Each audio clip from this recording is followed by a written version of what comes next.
Assalamualaikum warahmatullahi wabarakatuh. Demeters dimanapun Anda berada, baik yang ada di Jagat Padang ataupun Jagat Peteng. Sekarang kita ada di depan monumen ya, atau sebuah patung pintu masuk ke arah Gua Kreo. Sejarah singkat legenda Gua Kreo ini ada tulisannya, tapi secara singkat. Nanti kita mau masuk dari jalur sebelah kiri. Seperti apa Gua Kreo dan Gua Landak yang ada di bawah, karena nanti kita melewati sebuah jembatan. Ikuti penelusuran tim Bulu Debit malam ini di Gua Kreo, area Gunung Pati, Semarang. Itu kalau siang hari, kanan kiri banyak monyet ya, banyak monyet berjajar ya, ada yang di pohon, ada yang di tanah, ada yang di pagar juga. Monyet-monyet ini terbagi menjadi dua kelompok yang mungkin bisa dikatakan kelompok atas dan kelompok bawah. Dan anehnya mereka kalau bertemu pasti bertengkar karena geng-gengan. Kelompok-kelompok ini tidak bisa akur antara yang bawah sama yang atas. Nah, ini jalan turun, ada beberapa anak tangga yang harus dilalui sebelum menuju ke Gua Kreo.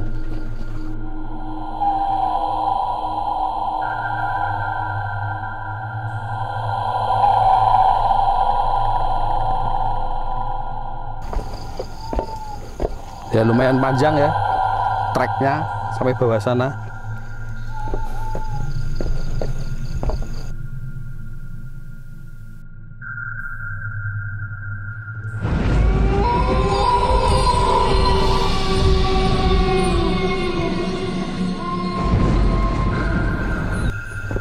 Ini biasanya di area sini sudah area perbatasan ya, monyet-monyet yang ada di atas ataupun yang ada di bawah.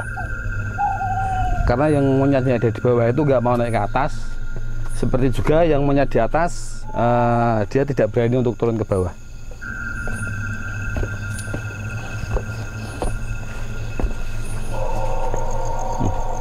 Sudah sampai di jembatan penghubung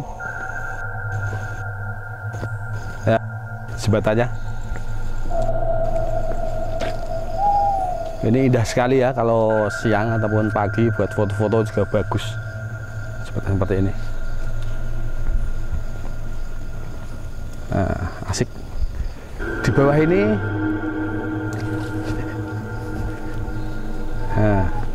waduknya di bawah ini. Ini ada tembusan waduk. Nah, indah sekali.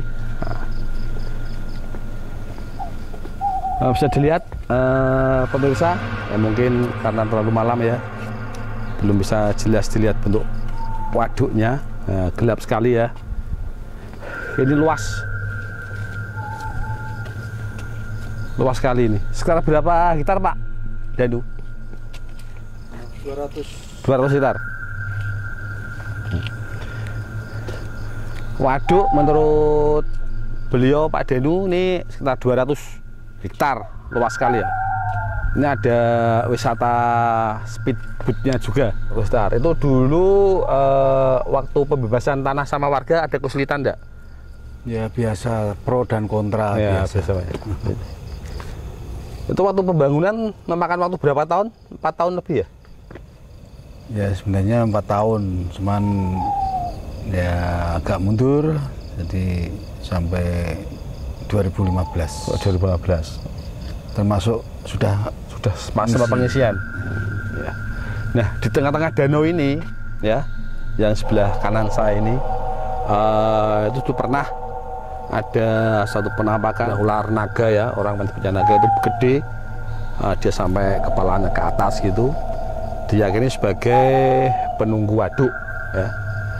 Dan ada cerita juga waktu pembangunan dulu truk-truk berat lewat di bawah sini, nah itu ada kayak sebuah badan ular ya menghalangi jalan, dan truk-truk itu nggak mau melindas ataupun nggak mau melewatinya. Itu terjadi di dua arah. Itu Bapak Ji? ya, menunggu.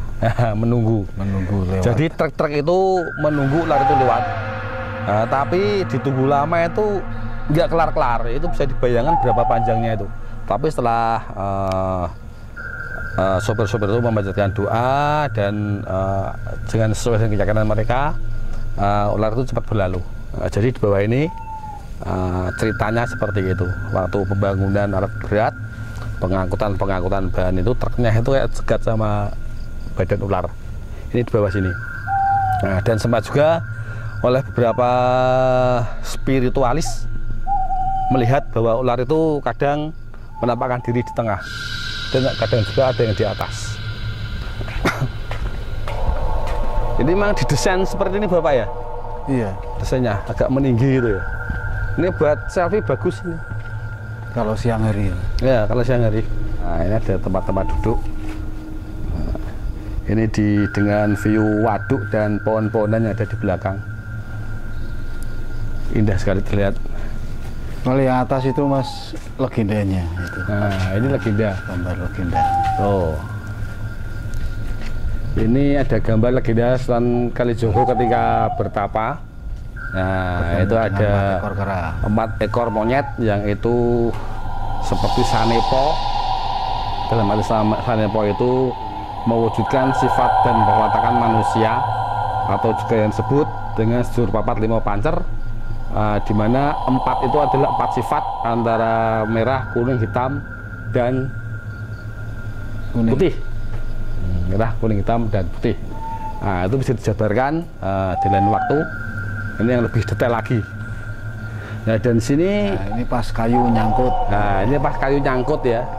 Ceritanya pas kayu nyangkut, sama santri-santri beliau ini berusaha untuk membantu meringankan beban, sehingga kayu jati ini dipotong menjadi 2 oleh Sunan Kalijogo, sehingga biar mudah dibawa ke Masjid Demak. Nah, ini kisah legendanya dibentuk dengan sebuah gambar gua ini. Nah, gua dijaga oleh kera-kera itu. Nah, ini ada gambar gua ya, dijaga oleh para kera-kera yang kemungkinan secara gaib menunggu sampai sekarang. Walaupun nggak terlihat, tapi saya yakin bahwa kera-kera ini masih ada sampai sekarang. Itu unsur pegunungan. Ini ada reliefnya. Nah, jati yang mau digunakan untuk soko itu atau ada di beberapa kayu jati yang ada di sekitarnya, sehingga dinamakan jati kalangan. Sampai sekarang pun masih ada Bapak ya, namanya Bapak. Ya. Nah, ini bagi yang pengunjung rumah kecil bisa melihat di tengah-tengah, nah, itu ada sebuah bangunan dengan suasana sejuk. Itu ada gambar-gambar relief menunjukkan perjalanan Sunan Kalijogo yang ada di Gua Kreo. Nah, ini ada pintu masuk lagi.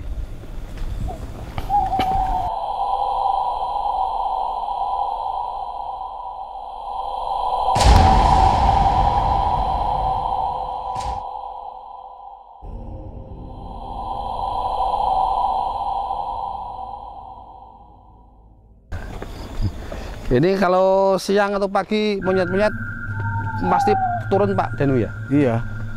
Ya di sekitar kita berjalan ini. Ini banyak. Mereka nggak galak, juga nggak jinak. Dalam itu karena mereka nggak diganggu ya mereka diam saja. Nah ini jalan naik untuk menuju ke Gua Kreo. Agak naik sedikit.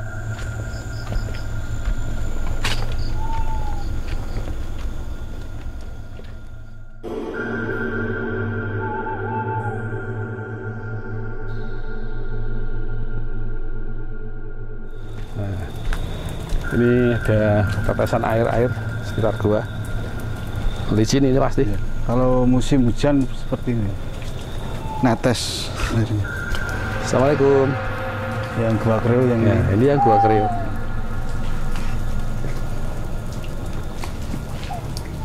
Gua Kreo. Cuk nona.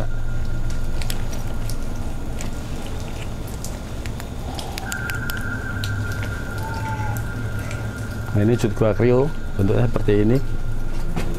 Nah, jadi dari bawah tadi gua yang pertama setelah kita dari pintu masuk itu naik. Nah, ini yang namanya Gua Kreo. Dan legendanya ada suatu cerita juga bahwa dulu ada wisatawan ataupun pengunjung mau masuk ke gua itu melihat sebuah sendang. Benar Pak Danu ya? benar. Nah, monggo Pak Danu, masuk ke sini Pak Danu. Sini aja enggak apa-apa. Nah, dulu pernah dengar suatu cerita bahwasanya dulu ada seorang pengunjung yang mau masuk ke sini dan dia melihat ada sendang di depan. Nah, itu menurut ceritanya bagaimana itu Bapak? Itu sebenarnya ada Mas. Itu kan dari atas kan ada terotosan air itu. Oh iya. Dan di situ ada dua sendang. Lubang sendang itu kan? Ya, dua lubang sendang itu. Ya untuk mungkin ada istilahnya sebelum masuk gua ini harus cuci sendang dulu. Ya, bercuci ya ataupun dulu aslinya dulu mah ada sendangnya. Ada. Masih ini di bawahan. Oh, di bawah di itu. bawah dak. Kalau yang di dalam itu ya ada itu sendangnya juga. menurut orang yang datang ke sini kalau memang istilahnya dikabulkan itu ada diperlihatkan baik, diperlihatkan itu ada air mengalir di situ di dalam gua. Jadi untuk pengunjung yang masuk ke Gua Kreo itu mitosnya bila menemukan air yang mengalir di dalam berarti keinginan dia itu akan terkabul. Karena namanya kayak air Perwitosari ya atau banyu wening. Jadi karena keinginan dia bersih, keinginan dia suci, keinginan dia murni sehingga dia masuk menemukan titik air ataupun aliran sungai kecil atau sendang di dalam. Itu menurut cerita dan mitosnya bahwa keinginan atau permintaan dia itu akan terkabul. Wallahu alam, semua tergantung kepada kita juga kepada kekuasaan Allah. Seperti apa dalamnya kita lihat bersama Gua Kreo. Monggo. Allah. Assalamualaikum. Ini kedalamannya sampai berapa meter Pak? Ini 15 meter. Masuk Pak. 15 meter, yang tambah kiri itu 7 meter. Loh, ini ke kiri 7 meter. Ini masuk 15 meter, itu berarti bercabang Bapak ya? Iya. Ya, ini posisi di dalam gua. Nah, itu menurut mitosnya kalau menemukan air di dalam itu keinginannya akan terkabul. Karena di dalam gua ini dulunya menurut cerita itu beliau Sunan Kalijogo bertafakur atau bersemedi di dalam sini. Dan wujud guanya masih ada sampai sekarang. Pasnya di sana itu dan masih itu. Tempat semedinya ya. Ya, di depan persis itu adalah tempat Menghadap ke sana kan kiblatnya. Tempat semedi beliau dan menghadap ke kiblat. Cukup besar untuk ukuran orang dewasa bisa masuk. Ini adalah tempat beliau Kanjeng Sunan melakukan ritual. Dan di salam sini itu ada gua kecil lagi, lorong kecil. Lorong kecil. Lorong kecil. Nah, ini juga lorong tembus seperti ini. Ini tempat apa istilahnya petunjuk kiblatnya. Oh, petunjuk kiblatnya ya. Beliau sebenarnya di bawah sini. Oh, di bawah sini. Oh, ini berarti petunjuk kiblat. Berarti arah kiblat ke sana ya? Ya, karena sini banyak apa dulu bakaran-bakaran itu dupo. Oh, bakaran dupa dulu. Ini juga masih ada ini yang membakar dupa ini. Ya, ini masih membekas semua ini sini kan.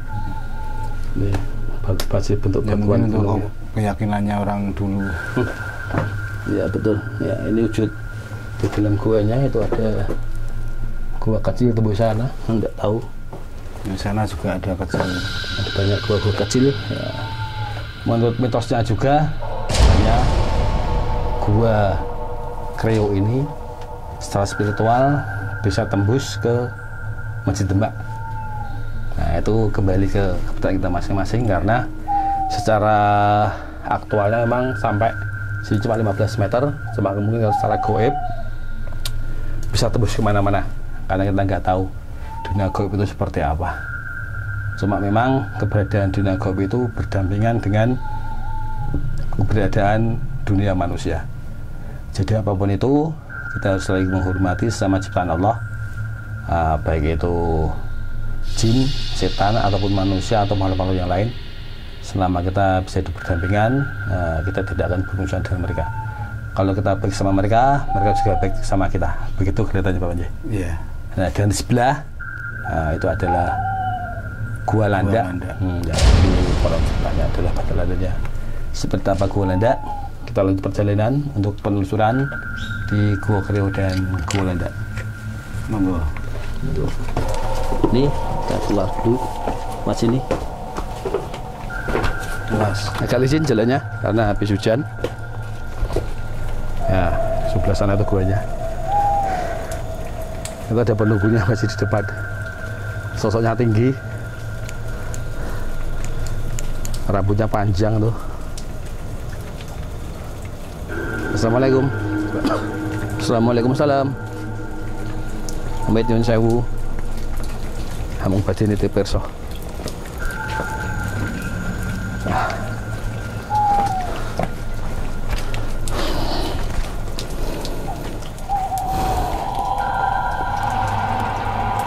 Assalamualaikum warahmatullahi wabarakatuh.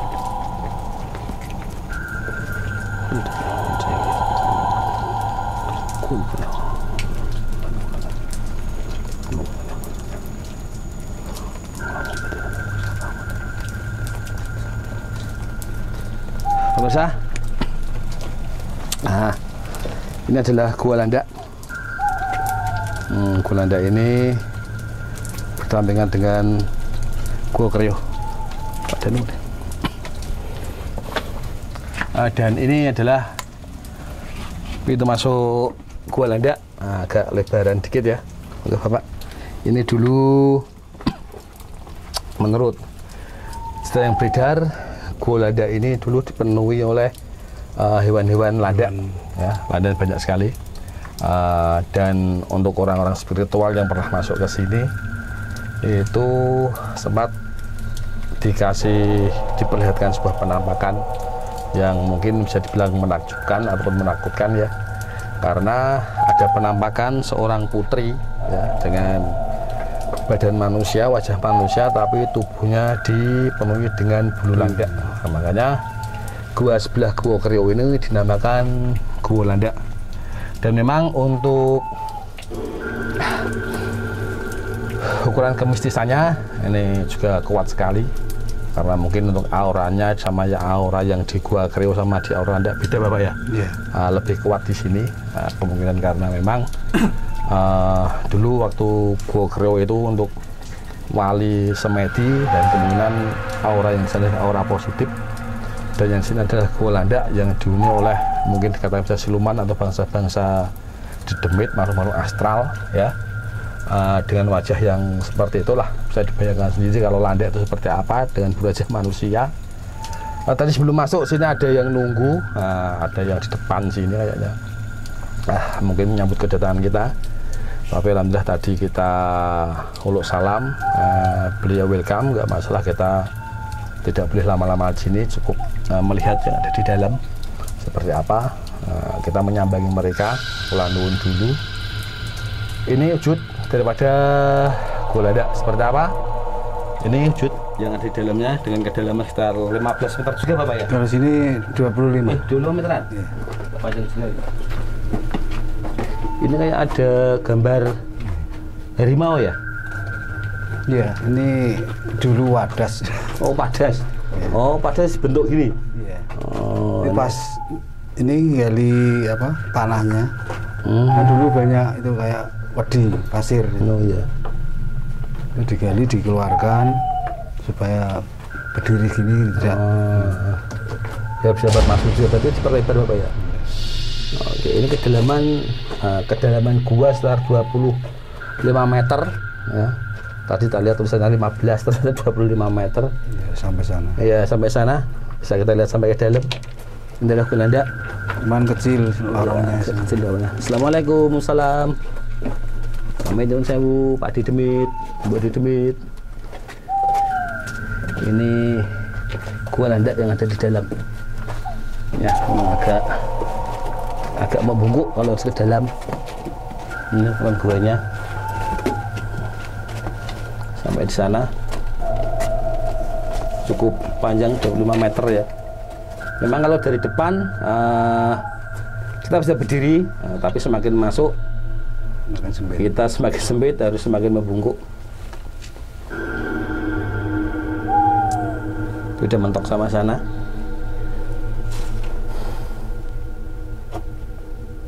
Kalau dilihat auranya emang sini kenceng ya, kuat sekali auranya sini. Nah, seperti ini ke dalam Gua Landak. Ini batu, bisa kayak kepala naga. Kepala naga mangap. Nggak Ini tahu asli, ini asli dulu. asli seperti ini bentuknya ya. Ini kan saya bentuk kayak gini kan. Kebetulan saya ini ikut yang Baru ada sih, yang apa? Debunya sini kan banyak debu-debu dan sisa-sisa bulu-bulu landak itu masih ada. banyak. Ini kalau landanya sendiri yang tidak masih kelihatan Bapak untuk landanya sendiri. Kalau di sekitar sini sudah tidak ada. Mungkin karena banyak yang datang juga ya, pengunjung yang datang sehingga lama-kelamaan penghuninya landanya juga keluar juga. Di samping itu di sini kan yang namanya bambu ini sudah tidak hidup di sini. Oh iya. Jadi tidak ada bung karena landak itu sukanya bung. Nah, dulu ada cerita Bapak ya, ada cerita bambu kerincing, ya kalau salah ya. Iya. Itu ada. Ceritanya gimana itu Pak, bambu kerincing itu? Ya bambu kerincing itu terjadi itu ketika Kanjeng Sunan Kalijogo itu habis itu selamatan itu di atas sana ya, karena banyak yang dimakan satenya dan kebetulan sate kambing dan dibuang ini bunyinya kerincing. Nah karena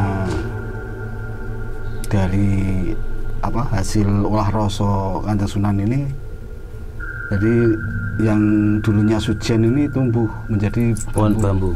Bambu kecil-kecil itu terus dinamakan bambu kerincing. Itu kebetulan dengan pas ada gendong oda itu. Oh berarti pas istirahat makan lah kemudian itu. Dan makan. Anehnya lagi itu dari cerita-cerita yang melegenda itu, bambu itu baunya perengus. Jadi ada yang pernah memotong dan mencium baunya, itu baunya bau sate kambing, bambu kerincing itu. Iya betul. Jadi mungkin karena kekuasaan Allah, juga karena itu yang membuang juga orang-orang yang punya kelebihan seperti beliau Kanjeng Sunan Kalijogo, sehingga sujen yang dibuang itu tumbuh menjadi pohon bambu dan tidak menghilangkan bau aslinya. Dulu kan nyate, nanti kambing, bambunya dibuat sehingga tumbuh bambu, dan pohon bambu itu kalau dipotong baunya Berengus seperti bau kambing. Ya, Allah Akbar itu suatu kebesaran juga, kebesaran Allah sehingga seperti itu. Dan sekarang bambunya udah nggak ada karena sudah tenggelam Bapak ya. Nah, karena bambunya tenggelam karena adanya waduk Jatibara. Ya, pada waktu itu sempat diamankan ada dua bambu dua ros yang beberapa dua pohon. Serumpun itu apa nih? Serumpun bambu. Itu ada dua sana di dekat warung sana atas. Itu masih. Sebenarnya dulu di sini diambil, diamankan sebelum digenangi air itu. Tumbuh enggak Pak itu masih sekarang masih itu. Di warung ada? Iya, di sekitar itu, di bawah warung, yang warung atas. Nanti kita bisa lihat yang sana nih. Bisa. Nanti ada nanti. Di bambu seperti apa Green, coba nanti kita lihat. Bambunya kecil-kecil, cuman nanti kalau ada yang itu tunas atau bung itu, nanti kalau di podel itu baunya perengus, suatu keanehan kita aja. Ya, jadi perjalanan kita dari awal tadi dari pintu masuk sampai ke sini itu namanya Gua Landak. Ya, wujudnya guanya seperti ini. Untuk Demeters yang belum pernah ke Gua Kreo bisa melihat langsung kondisinya seperti apa, dan mau melakukan ritual bisa ya, tapi harus izin Bapak Denu karena beliau yang mengerso atau merawat tempat ini. Kita lanjutkan ya, memang harus membungkuk harus keluarnya.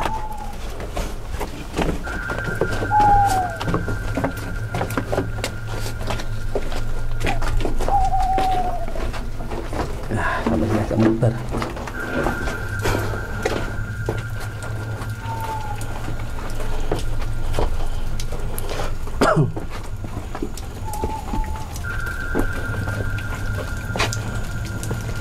Ya, ini walaupun hujan sudah berhenti, tapi titik-titik air yang dari atas masih turun. Iya, karena tadi siang kan hujannya lebat. Terus banget hujannya. Nah, ini dulunya ada pohonnya besar Mas. Ini pohon preh. Namanya pohon preh? Iya. Ya, sebangsa pohon ringin. Tapi Bapak, ditebang atau gimana itu? Ini ya mungkin karena apa ya, sudah tua, mungkin sudah ratusan tahun ya. Akhirnya pohon itu tumbang dia sendiri, mati. Ini pohon. Dan ini sebelah bawah itu dulunya kalau mau ke air terjun lewat sini Bapak ya? Yang ke sana itu. Oh, yang sana. Yang depan Gua Landak. Ini juga masih salah satu termasuk area waduk juga. Suasana seperti ini. Karena memang malam memang gelap. Demeters, dimanapun Anda berada, peserta Bulu Demit yang ada di Jagar Patang ataupun Jagar Peteng, kita sudah melihat bagaimana kondisi Gua Kreo dan Gua Landak. Juga kita tadi sudah mendengar bagaimana dinamakan Gua Kreo. Sudah seperti ini. Malam ini kita tidak ada uji nyali karena memang kita menguak sejarah cerita dan misteri ya. Karena kita memang tidak diizinkan untuk berlama-lama, kita cukup untuk mengetahui saja sejarahnya dan kebenarannya seperti apa, mitos dan legenda yang ada di Gua Kreo. Nah, sampai di sini kebersamaan Bulu Demit untuk mengenal Gua Kreo dan menguak misteri sejarah Gua Kreo. Sampai bertemu di lain kesempatan. Terima kasih. Assalamualaikum warahmatullahi wabarakatuh. Waalaikumsalam.